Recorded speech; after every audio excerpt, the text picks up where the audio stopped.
Hi, I'm Ricky Kinney. You know, we all face anger. Anger is not always a bad thing or a sin, but it's an emotion that we all have. Even Jesus had it. Anger is a very powerful thing. Right in the first family in the Bible, we see anger explode from jealousy into murder. When God accepted Abel's offering, but he rejected Cain. Cain became so angry that God didn't accept his sacrifice. Even after God warned him, he still went and killed his brother Abel. Anger can cloud our judgment and it can cause us to hurt others. So how do we have anger not control us? So here in James, here's what we read in 1:19. Know this, my beloved brothers, let every person be quick to hear, slow to speak, and slow to anger. James gives us the wisdom to face anger with quick, slow. First, be quick to listen. This is hard. When I get mad, the first thing I tend to do is to not listen, but to say something. Right? We go and we complain over people, we complain about the situation because the focus is on ourselves and how we're offended. But be fast to listen is what James tells us. We need to first listen to God. God, why exactly am I angry?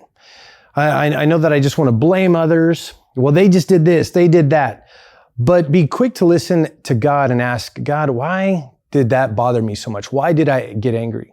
Because anger reveals something that's going deeper inside of us. Let's go back to our example with Cain and Abel. Cain was probably angry because of jealousy that was inside of him.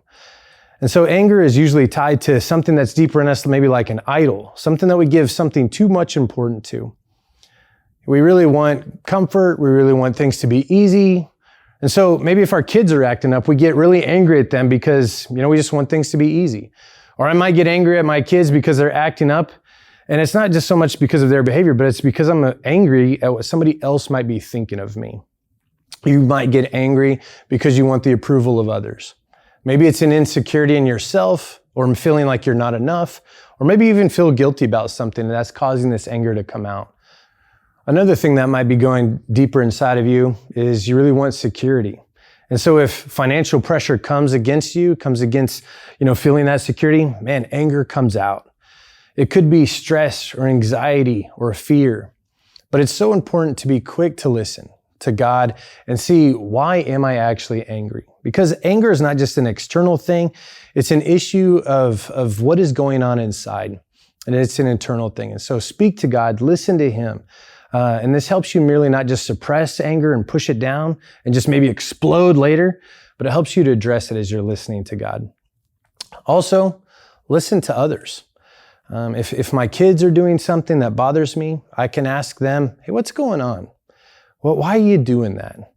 Or if you're in a relationship with somebody, or a relationship with your spouse, if my wife is frustrating me, I don't want to just be first to attack her, go at her, but I first want to listen of what is going on in this situation. So that's the first thing that James tells us, to be quick to listen.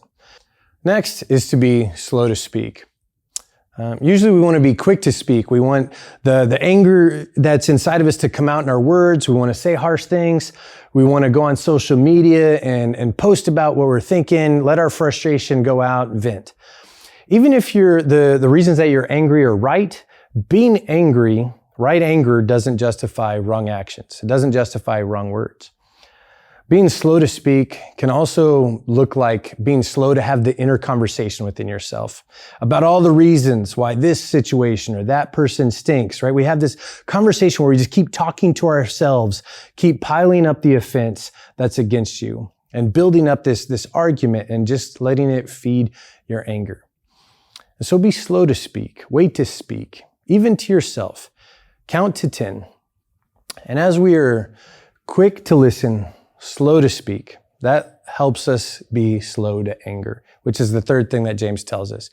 You become a person that's not so easily upset by almost everything, or easily just gets so easily offended. So wait to speak. Even be slow to speak to yourself. Just slow down. Count to 10. Take a breath. And as we are quick to listen, and as we're slow to speak, that leads us to be slow to anger. You're a person that doesn't become so easily upset. You're a person that becomes not so easily offended by almost everything. And so today, I challenge you, memorize James 1:19. start with being quick to listen to God, being quick to listen to God in His Word, being quick to listen to God in prayer, and allowing Him to just speak to you, meet you in those places that are stirring your anger, to reveal to you what is going on deeper inside of you. Now, go win today over anger.